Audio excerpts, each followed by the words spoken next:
নমস্কাৰ অসমবাসী ৰাইজ, মই ডক্টৰ তৰুণ চন্দ্ৰ ৰায়। মই আজি তৃতীয়টো ভিডিঅ'লৈ আপোনালোকক স্বাগতম জনাইছোঁ। মই আজি আলোচনা কৰিব লৈছোঁ আমাৰ অসমীয়া স্বৰধ্বনিসমূহৰ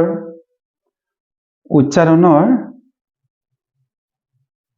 কোনকেইটা ধ্বনি আমাৰ ৰক্ষিত হৈছে আৰু বাকী স্বৰধ্বনিকেইটা কাৰ লগত মিলিত হৈছে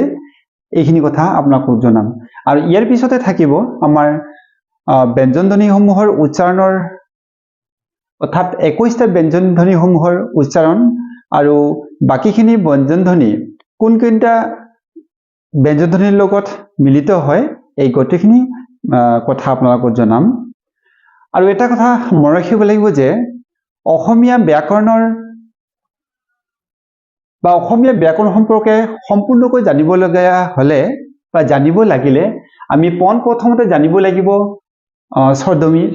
স্বৰধ্বনিসমূহৰ বিষয়ে। অসমীয়া ভাষাৰ বিশিষ্ট স্বৰধ্বনি আমি ইতিমধ্যে 8টা পাইছোঁ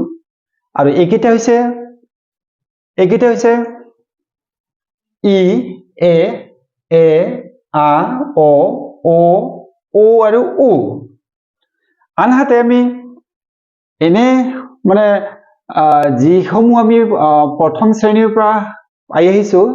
অসমীয়া স্বৰধ্বনি, আৰু সেইকেইটা হৈছে অ, আ, ই, উ, ঋ, এ, ঐ, অ, ঔ। এই 11টা আমি স্বৰধ্বনি পাইছোঁ। আৰু বিশিষ্ট স্বৰধ্বনি যিহেতু আমি মোৰ আগৰটো ভিডিঅ'ত কোৱা হৈছে 8টা পাইছোঁ, আৰু আগৰটো ভিডিঅ'ত ইতিমধ্যে আলোচনা কৰা হৈছে কেনেকৈ উচ্চাৰণ কৰা হয় বা কোনখিনিত উচ্চাৰণৰ ধৰণ কেনেকুৱা, উচ্চাৰণৰ স্থান কেনেকুৱা, গোটেইখিনি কথা আলোচনা কৰা হৈছে। এইবাৰ আমি বিশিষ্ট স্বৰধ্বনিসমূহ যিহেতু আমি 8টা পাইছোঁ আৰু বাকী 3টা বাকী থাকিল, আৰু সেই 3টা কাৰ লগত মিলিত হ'ল, আৰু ইয়াৰ ওপৰতে আমি পাইছোঁ বাকী 3টা, এইকেইটা আমি দ্বিস্বৰ বুলি কম। দ্বিস্বৰধ্বনি অৰ্থাৎ 2টা স্বৰধ্বনি একেলগে যোগ লাগিলে তাক কোৱা হ'ব দ্বিস্বৰধ্বনি। আৰু এইকেইটা হৈছে ঐ, ঔ। ঐ আৰু ঔ। ঐ হৈছে অ আৰু ই মিলি ঐ, আৰু অ আৰু উ মিলি হৈছে ঔ। আৰু আমাৰ অসমীয়া ভাষাত যিটো ৰি বুলি কৈছোঁ, আৰু এই ৰিটো হৈছে ৰ আৰু ই। ৰ যিহেতু ব্যঞ্জন ধ্বনি তালিকাত যাব, আৰু গতিকে ই অসমীয়া ইয়াৰ লগত ইটো থাকিব, আৰু এইকাৰণে এইটো অসমীয়া স্বৰধ্বনিত বিশিষ্ট হিচাপে কেতিয়াও স্থান নাপায়। গতিকে এই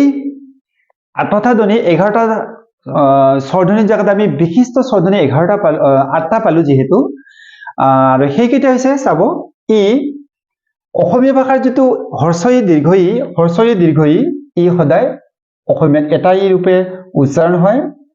আৰু ইয়াৰ চিন হৈছে আমি হ্ৰস্ব ই চিন আপোনালোকে জানে ইতিমধ্যে, মই জাষ্ট আপোনালোকক অৱগত কৰাইছোঁ হ্ৰস্ব ই চিন আৰু দীৰ্ঘ ই চিন। অসমীয়া ভাষাত আমি পাইছোঁ এ ধ্বনি আমাৰ উচ্চাৰণ হয়, ঠিকে কথা, আৰু ইয়াৰ চিন হৈছে আমাৰ ইটোকাৰ, আপোনালোকে জানে। আৰু এটা আমি বিশিষ্ট এ ধ্বনি পাইছোঁ, আৰু যিটো মই আগৰ স্বৰধ্বনি যিটো উচ্চাৰণৰ যিটো আমাৰ ভিডিঅ' দিছোঁ তাতে আমি লিখিছোঁ এইদৰে, এ লিখি ওপৰত এটা কমা দিছোঁ, আৰু ইয়াৰ আমাৰ যিটো এটা এ ধ্বনি আছিলে এইটো এ ধ্বনি, আৰু সেইটো ৰূপতে যিহেতু আমি লিখোঁ, বিশিষ্ট স্বৰধ্বনি কোৱা নাই, এনে আমি লিখোঁ, কিন্তু ইয়াতে আমি 2টা পাইছোঁ যিহেতু, এটা হৈছে সাধাৰণ এ আৰু এটা হৈছে ওপৰত কমা থকা এ, আৰু যিটো নেকি আমাৰ উচ্চাৰণ হয় লিখোতে আমি এনেকৈ ইয়াতে বুজোৱাৰ সুবিধাৰ কাৰণে এনেকৈ দিছোঁ। আৰু ইয়াৰ উচ্চাৰণ আমি আগতে কৈছোঁ, বোলে পেটুৱা নামৰ অসমীয়া শব্দ এটা আছে, পেটুৱা নামৰ অৰ্থত এইটো উচ্চাৰণ হয়। তাৰপিছত আ স্বৰধ্বনি অসমীয়াত এটা এনেকৈ লিখা হয়, বিশিষ্ট আ, এইটো আ এনেকৈ লিখা হয়, আৰু আকাৰটোতো জানে, যিটো চিন আপোনালোকে জানে অলৰেডি। তাৰপিছত অ 2টা, এটা হৈছে অ, আমি ইয়াতে চিন বা ৰূপটো দিয়া নাই, আৰু এটা হৈছে অ দি এনেকৈ কমা অ, আৰু এইটো যেহেতু এনেকৈ আমি ৰূপটো দিছো বা চিহ্নটো দিছো আৰু আগৰটো ভিডিঅ'ত এইটো মতে প্ৰথমটো ভিডিঅ' কোৱাই হৈছে যে গোল বা হোল যেটো উচ্চাৰণ হয় তাতে ওপৰত যেটো লিখা মানে এনেকৈ কমা দিয়া হয় এইটো উচ্চাৰণ এইটোৱে হয় তাৰপিছত যেটো আমাৰ ইয়াৰ পিছত যেটো অ যেটো আছে অ টো এইদৰে লিখো আমি যেটো অ একে আৰু চিহ্নটো জানে আপোনালোকে তথাপি মানে যেহেতু আমি আলোচনা কৰি আছো অ আৰু অসমীয়া ভাষাত আমি উ এটা উচ্চাৰণ পাইছো কিন্তু যেটো আমাৰ যেটো স্বৰধ্বনি তাত আমি দেখা পাইছো এটা হৰ্ষ উ এটা দীৰ্ঘ উ আৰু এই দুটা মিলি আমাৰ অসমীয়া ভাষা-ভাষী মানুহৰ মুখত এটা উচ্চাৰণ উ ৰূপে আৰু এই দুটা মিলি এটা উচ্চাৰণ হয় হৰ্ষ উ আৰু দীৰ্ঘ উ এটা উ হয় আৰু চিহ্নটো জানে হৰ্ষ উকাৰ আৰু দীৰ্ঘ উকাৰ যদিও আমাৰ স্বৰধ্বনিসমূহ যদিও আমাৰ দুটা চিহ্ন আমি ব্যৱহাৰ কৰিছো উদাহৰণস্বৰূপে ধূপ বা চূণ যেতিয়া আমি লিখো তেতিয়া দীৰ্ঘকাৰ দিও ধূপ বা চূণ এই ধৰণৰ শব্দবিলাকত আমি সদায় দীৰ্ঘকাৰটো ব্যৱহাৰ কৰো কিন্তু উচ্চাৰণ হিচাপে আমাৰ সদায় হৰ্ষ উকাৰে বা এটা উ আমাৰ উচ্চাৰণ হয় সেইকাৰণে বিশিষ্ট স্বৰধ্বনিত আমি সদায় এটা উ আমি লিখো বা যেহেতু আমাৰ যিখিনি আমাৰ মুখত উচ্চাৰণ হয় সেইটো আমি যেহেতু লিখিম এইখিনি ক'বলগীয়া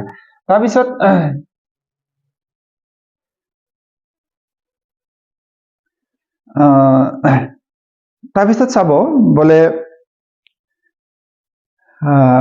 এনেকুৱা বহুত মানে হেৰি আছে মানে শব্দ আছে যিবিলাক শব্দ নেকি আমাৰ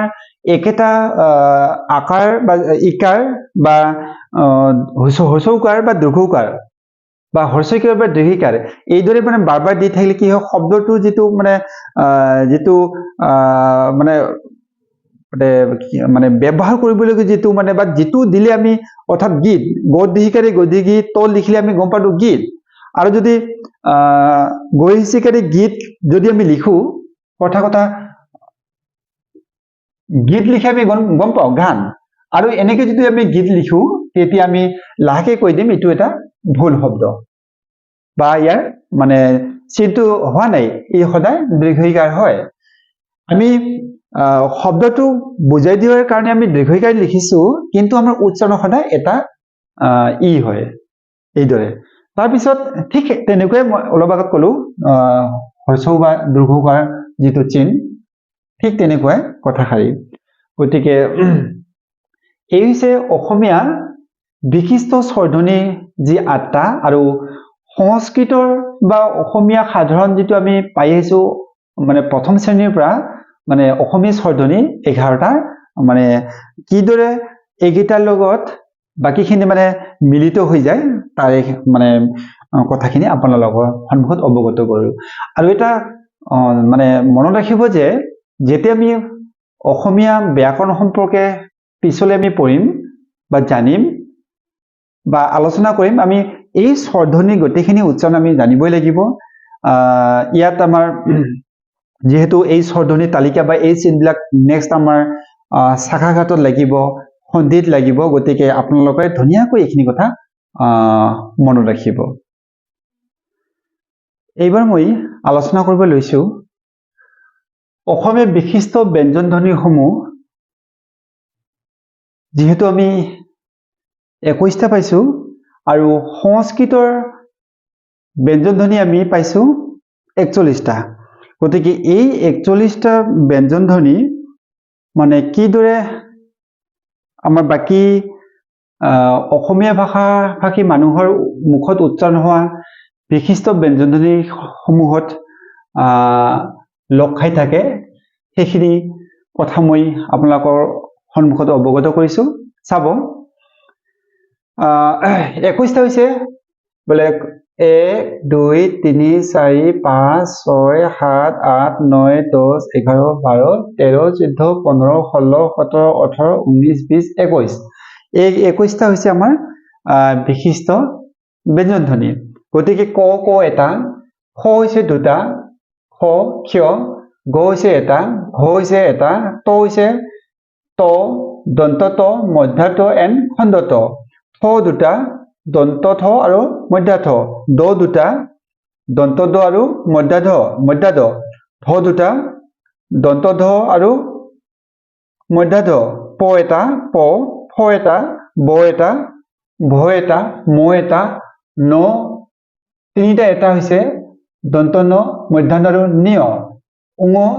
উঙ আৰু অনুসাৰ চ দুটা আমাৰ প্ৰথম চ দ্বিতীয় চ জ দুটা বৰ্গ ঝ হ তিনিটা দন্ত হ মধ্যাহ্ন হ এন আৰু তালব্য হ এটা ৰ তিনিটা ৰ এই ৰ আৰু এই ৰ দবিন্দা ৰ এন ধচিন্দা ৰ আৰু ল এটা গতিকে এইকেইটা হৈছে আমাৰ অসমীয়া ভাষা-ভাষী মানুহৰ মুখত উচ্চাৰিত হোৱা 21টা ব্যঞ্জন ধ্বনি আৰু বাকীখিনি আমাৰ ইয়াৰ লগত মিলিত হৈ থাকে আপোনালোকক ধুনীয়াকৈ কথাখিনি দেখুৱাইছো তাৰপিছত এইবাৰ আমি আলোচনা কৰিম সংস্কৃতৰ যিকেইটা মানে ব্যঞ্জন ধ্বনি আছে অৰ্থাৎ 41টা ব্যঞ্জন ধ্বনি আৰু এই 41টা ব্যঞ্জন ধ্বনি মানে কেনেকৈ সংস্কৃতত দেখুওৱা হৈছে মই আপোনালোকক দেখুৱাইছো পশ্চতালব্য ক বৰ্গ যেটো আমাৰ কৰ শাৰী যেকেইটা থাকে আমি ক বৰ্গ বুলি কম এইটো এইকেইটা আমি মই ব্যঞ্জন ধ্বনি তালিকাত দেখুৱাইছো বা কৈছো পশ্চতালব্যৰ ৰূপত গতিকে ইয়াতে ক বৰ্গ থাকিব ক খ গ ঘ ঙ ইয়াত থাকিব ক বৰ্গ 5টা ধ্বনি তাৰপিছত তালব্য ছ বৰ্গত থাকিব চ ছ জ ছ নিয় ইয়াতে 5টা ধ্বনি তাৰপিছত মধ্যাহ্ন ধ্বনিত অৰ্থাৎ মধ্যাহ্ন বৰ্গত থাকিব ত থ দ ধ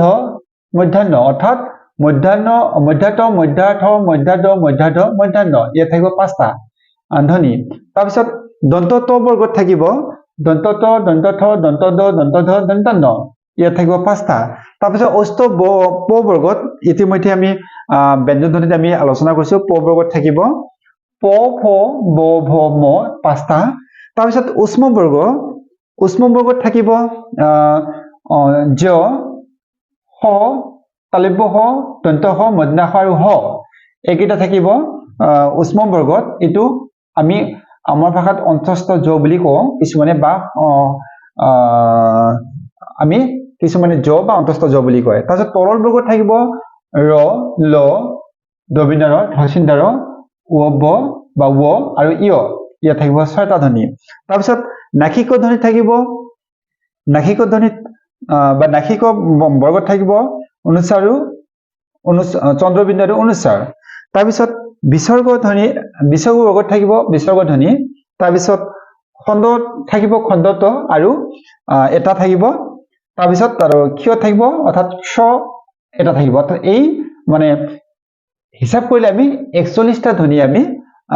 পাইছো গতিকে এইখিনি কথা মই আপোনালোকক এইকাৰণে অৱগত কৰিছো যে মানে যেতিয়া আমি সন্ধি বুজাম বা সন্ধি বিষয়ে আলোচনা কৰিম গতিকে এই গোটেইখিনি কথা ধুনীয়াকৈ আমাৰ জানি থব লাগিব আৰু তাতে মানে পটকৈ কৈ দিয়া হ'ব যে মধ্যাহ্ন ধ্বনি বা পশ্চতালব্য ধ্বনি বা দন্ত ধ্বনি বা অষ্ট ধ্বনি বা উষ্ম ধ্বনি এইখিনি কথা তাত মানে সংলগ্ন কৰি থাকিব বা সংলগ্ন হৈ থাকিব কথাখিনি আৰু যেতিয়া নেকি মানে কথাখিনি আলোচনা কৰিম গতিকে আপোনালোকে ধৰিব পাৰিব লাগিব যে পশ্চতালব্য ত বৰ্গ বা তালব্য চ বৰ্গ মধ্যাহ্ন ত বৰ্গ বা দন্ত ত বৰ্গ তাতে কোৱা হ'ব আৰু ধুনীয়াকৈ আপোনালোকে মানে এইখিনিতে মানে মনত ৰাখিব গতিকে এইখিনি হল আমাৰ অসমীয়া বিশিষ্ট ব্যঞ্জন ধ্বনিসমূহৰ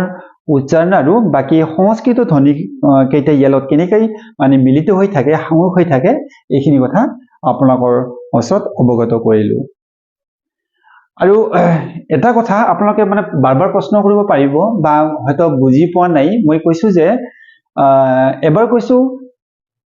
ব্যঞ্জন ধ্বনি আৰু এবাৰ কৈছে বিশিষ্ট ব্যঞ্জন ধ্বনি আসলতে ব্যঞ্জন ধ্বনি বুলি কোৱাৰ লগে লগে সাধাৰণ ব্যঞ্জন ধ্বনি আৰু বিশিষ্ট বুলি কোৱাৰ লগে লগে আমি ব্যঞ্জন বৰ্ণ বুলি ক'ব পাৰো অৰ্থাৎ বিশিষ্ট বা এনে ব্যঞ্জন বৰ্ণ বুলি বা বিশিষ্ট ব্যঞ্জন ধ্বনি বা ব্যঞ্জন বৰ্ণ বুলি এই কাৰণে কোৱা হ'ল যে এটা বৰ্ণৰ ঠাইত অৰ্থাৎ এটা ধ্বনিৰ ঠাইত অইন এটা ধ্বনি প্ৰয়োগ কৰি যদি শব্দটোৰ অৰ্থ পৰিৱৰ্তন কৰিব পাৰে আৰু তাকে আমি বিশিষ্ট ধ্বনি বুলি ক'ম আৰু সেইকাৰণে বিশিষ্ট ব্যঞ্জন ধ্বনি বা বিশিষ্ট ব্যঞ্জন ধ্বনি বা ব্যঞ্জন বৰ্ণ একেই কথা আৰু এনে যদি অনলি মাত্ৰ যদি ব্যঞ্জন ধ্বনি কয় তেনেহলে কিন্তু আমাৰ যিকেইটা আমাৰ এই 21টা বুলি কৈছো এইকেইটাই আমি ব্যঞ্জন ধ্বনি নকম বিশিষ্ট ব্যঞ্জন ধ্বনিহে কম বা ব্যঞ্জন বৰ্ণ বুলি কম আৰু বাকীখিনি মানে সংস্কৃতৰ যিখিনি আমি এনে ব্যঞ্জন ধ্বনি বুলি কম এইখিনি ক'বলগীয়া আপোনালোকৰ সন্মুখত এইবাৰ মই আলোচনা কৰিম চেন্ট্ৰেল টেট বা আসাম টেটত ব্যঞ্জন ধ্বনিসমূহৰ কি ধৰণৰ কুৱেশ্যন থাকে আৰু সেই কুৱেশ্যনবিলাকৰ সমাধান মই আপোনালোকৰ সন্মুখত আলোচনা কৰিম যদি আপোনালোকে দেখিব যে যদি প্ৰশ্ন থাকে এইদৰে বোলে ঔষ্ঠ পধ্বনিটো উচ্চাৰণৰ স্থান বা উচ্চাৰণৰ ধৰণ হৈছে স্পৰ্শ ধ্বনি আৰু উচ্চাৰণৰ স্থান হৈছে পধ্বনি গতিকে এই পধ্বনিটো যদি কুৱেশ্যনত এইদৰে থাকে বোলে ঔষ্ঠ পধ্বনিটো ইয়াৰ অল্পপ্ৰাণ অঘোষ মহাপ্ৰাণ অঘোষ অল্পপ্ৰাণ সঘোষ নে মহাপ্ৰাণ সঘোষ যদি এই চাৰিটাৰ ভিতৰত যদি অপচন থাকে তেনেহলে যদি য'ত থাকে অল্পপ্ৰাণ অঘোষ ধ্বনি আৰু সেই অপচনটোহে আমি তেতিয়া ডাৰ্ক কৰিব লাগিব বা ঘঁহি দিব লাগিব যদি 1ত থাকে অল্পপ্ৰাণ অঘোষ তেনেহলে এইটো ঘঁহি দিব লাগিব আৰু যদি অল্পপ্ৰাণ সঘোষ এইটো বহে হ'ব প কেতিয়াও নহয় বা মহাপ্ৰাণ অঘোষ এই ফহে হ'ব কেতিয়াও পধ্বনি নহ'ব গতিকে য'ত মহাপ্ৰাণ অঘোষ ধ্বনি যিটো অপচনত থাকিব 1 2 3 4 বা ABCD আৰু সেইটো য'ত প থাকিব আৰু তাতে আমি মহাপ্ৰাণ অঘোষ ধ্বনি প আৰু তাতে আমি ঘঁহি দিব লাগিব আৰু এইদৰে ফধ্বনিটো থাকিব পাৰে বা বধ্বনিটো থাকিব পাৰে বা ফধ্বনিটো থাকিব পাৰে গতিকে আপোনালোকে লক্ষ্য কৰিব যে এই চাৰিটা মানে নিয়ত বা স্পৰ্শ ধ্বনি মানে এই চাৰিটাৰ ক'ত উচ্চাৰণ হয় আৰু টেট বিলাকত সেইধৰণে অলপ মানে পাজেল লগাকৈ কুৱেশ্যন বিলাক দি দিয়ে ঠিক সেইদৰে বোলে ত ধ্বনিটো উচ্চাৰণৰ স্থান হৈছে আমাৰ দন্তমূলীয় আৰু উচ্চাৰণৰ ধৰণ হৈছে আমাৰ নিয়ত বা স্পৰ্শ যদি মানে পৰীক্ষাত আহে তটোৰ উচ্চাৰণ অল্পপ্ৰাণ অঘোষ অল্পপ্ৰাণ সঘোষ মহাপ্ৰাণ অঘোষ মহাপ্ৰাণ সঘোষ আৰু য'ত অল্পপ্ৰাণ অঘোষ ত ধ্বনিটো আৰু তাকে আমি ঘঁহিব লাগিব আৰু কেতিয়াবা যদি কুৱেশ্যন দিয়ে ধ ধ্বনিটো অৰ্থাৎ দন্তমূলীয় ধ ধ্বনিটো এইটো মানে অল্পপ্ৰাণ অঘোষ নে মহাপ্ৰাণ অঘোষ নে অল্পপ্ৰাণ সঘোষ নে মহাপ্ৰাণ সঘোষ তেতিয়া আমি য'ত মহাপ্ৰাণ সঘোষ ধ্বনি ধ য'ত লিখা থাকিব 1 2 3 4 যিটো অপচন লিখা থাকিব ধটো আৰু তাকে আমি মানে ডাৰ্কনেছ কৰিব লাগিব আৰু ঠিক সেইদৰে যদি কুৱেশ্যন আৰু থাকে বোলে পচ্ছতালিব্য গ ধ্বনিটো উচ্চাৰণ যদি চাৰিটা অপচন থাকে বোলে অল্পপ্ৰাণ অঘোষ অল্পপ্ৰাণ ঘোষ মহাপ্ৰাণ অঘোষ মহাপ্ৰাণ সঘোষ আৰু য'ত লিখা থাকিব অল্পপ্ৰাণ ঘোষ গ আৰু সেই অপচনটোকে আমি তেতিয়া ঘঁহিব লাগিব এইদৰে আমি চেন্ট্ৰেল টেট হওক বা অসম টেট হওক আৰু সেই ধৰণৰ কুৱেশ্যন খুব সম্ভাৱনীয়তা থকা দেখা যায় ইয়াৰ পিছত যদি আমাৰ কুৱেশ্যন এনেকৈ আহে বোলে অসমীয়া বিশিষ্ট স্বৰধ্বনিৰ সৰি অসমীয়া বিশিষ্ট ব্যঞ্জন ধ্বনিৰ নিয়ত বা স্পৰ্শ ধ্বনি কেইটা তেতিয়া আমি ক'ব লাগিব যদি অপচনত থাকে আমি ইয়াতে পাইছো 4 4 4 3 4 মান 12টা থাকিব যদি অপচনত থাকে 10 11 12 13 আৰু যত 12টা অপচন থাকিব বলে নিয়ত স্পৰ্শ ধ্বনি যত 12টা অপচন থাকিব 1 2 3 4 আৰু 12টা থাকিলে আমি 12টা লিখি দিব লাগিব কাৰণ এটা দুটা তিনিটা চাৰিটা পাঁচটা ছয়টা সাতটা আঠটা নয়টা 10টা 11টা 12টা গতিকে 12টা যত লিখা থাকে তাক আমি দাগ কৰিব লাগিব আৰু কেতিয়াবা এনেদৰে কোৱেশ্চন হ'ব পাৰে বলে অসমীয়া বিশিষ্ট ব্যঞ্জন ধ্বনিৰ নাসিক ধ্বনি কেইটা তেতিয়া আমি ক'ব লাগিব যদি অপচনত থাকে 2 3 4 5 আমি ইয়াতে হিসাব কৰিম নাসিক ধ্বনি ম ন ঙ অৰ্থাৎ তিনিটা আৰু সেই তিনিটা যত থাকিব অপচনত 1 2 3 4 2 যদি 2 থাকে 1 যদি 2 2 যদি 3 এই যদি থাকে যত 3 বা তিনিটা থাকিব আমি তাতে হইব লাগিব আৰু কেতিয়াবা এনেকৈ কোৱেশ্চন আহিব পাৰে বলে অসমীয়া বিশিষ্ট ব্যঞ্জন ধ্বনিৰ ঙ ধ্বনিটোৰ উচ্চাৰণ কত হয় তেতিয়া আমি ক'ব লাগিব নাসিক পচ্ছতালিব্য আৰু ই সদায় শ শ বা খ খ ৰূপে উচ্চাৰণ হয় আৰু যত অপচনটো থাকিব আমি তাতে মানে ঘহিব লাগিব কেতিয়াবা এইদৰে কোৱেশ্চন হ'ব পাৰে যে অসমীয়া বিশিষ্ট ব্যঞ্জন ধ্বনিৰ উষ্ম ধ্বনি কেইটা তেতিয়া আমি ক'ব লাগিব বলে 4টা জ হ আৰু হ এই 4টা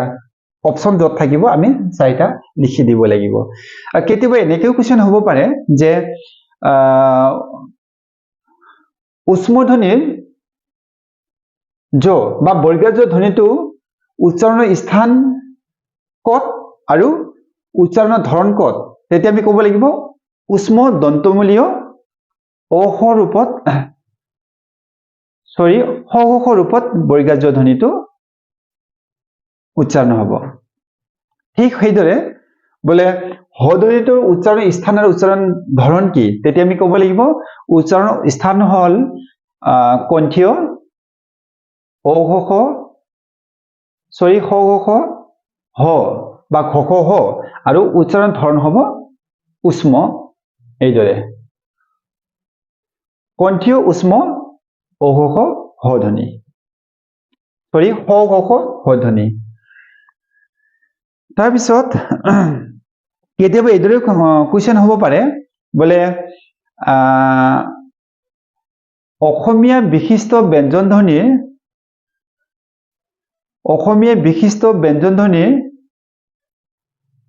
দন্তমূলীয় ধ্বনি কেইটা তেতিয়া আমি ক'ব লাগিব এটা দুটা তিনি চাৰি পাঁচ 6 7 8 9 আৰু যত 9টা লিখা থাকিব অপচনত যদি থাকে 7 8 9 10 যত 9টা অপচন লিখা থাকিব আমি তাতে আমি ঘহিব লাগিব আকৌ এবাৰ কৈছো যদি কোৱেশ্চন আহে বলে অসমীয়া বিশিষ্ট ব্যঞ্জন ধ্বনিৰ দন্তমূলীয় ধ্বনি কেইটা তেতিয়া আমি ক'ব লাগিব 9টা এই কাৰণে ত থ দ ধ ন চ জ ৰ আৰু ল এইকেইটা হ'ব যেহেতু উচ্চাৰণ স্থান অনুসৰি দন্তমূলীয় শাৰীত এইখিনি গোটেইখিনি আছে আমি তেতিয়া আমি ক'ব লাগিব 9টা বুলি বা কেতিয়াবা এনেকেও কোৱেশ্চন আহিব পাৰে যে অসমীয়া বিশিষ্ট ব্যঞ্জন ধ্বনিৰ পচ্ছতালিব্য ধ্বনি কেইটা তেতিয়া আমি ক'ব লাগিব 6টা ক খ গ ঘ ঙ আৰু হ ধ্বনি অঘোষ ৰূপে উচ্চাৰণ হয় এইটো চাব এনেকেও কোৱেশ্চন হ'ব পাৰে যে হ ধ্বনিৰ উষ্ম হ ধ্বনিৰ ঘোষণে অঘোষ তেতিয়া আমি ক'ব লাগিব অঘোষ বুলি এই চাওক অঘোষৰ মানে টেবুলত বা শাৰীত আছে সি সদায় 5টালত উচ্চাৰণ হয় কাৰণে পচ্ছতালিব্য অঘোষ হ ধ্বনি তাৰপিছত কেতিয়াবা এনেকৈ কোৱেশ্চন হ'ব পাৰে বলে অসমীয়া ভাষাত অসমীয়া বিশিষ্ট ব্যঞ্জন ধ্বনিৰ ল ধ্বনিৰ উচ্চাৰণ কি তেতিয়া আমি ক'ব লাগিব ই সদায় উচ্চাৰণ ধৰণ হল পাৰ্শ্বিক আৰু উচ্চাৰণৰ স্থান হল দন্তমূলীয় আৰু ই সদায় কি কয় অঘোষৰ ৰূপত উচ্চাৰণ হয় চাব ভালকে অঘোষৰ ৰূপত উচ্চাৰণ হয় গতিকে এই ধৰণে কুৱেশ্যন হ'ব পাৰে খুব সম্ভৱ গতিকে আপোনালোকে এই তালিকাখন ধুনীয়াকৈ মনত ৰাখিব লাগিব আৰু যেতিয়া মানে মনেদি বা চকু মুদি মনেদি যেতিয়া এই তালিকাখন আমাৰ মানে মনত ৰাখিম গতিকে গোটেইখিনি কুৱেশ্যন বা যিকোনো কুৱেশ্যন যদি ৰাইজ কৰে গতিকে আপোনালোকে ধুনীয়াকৈ সমাধান কৰিব পাৰিব তাৰপিছত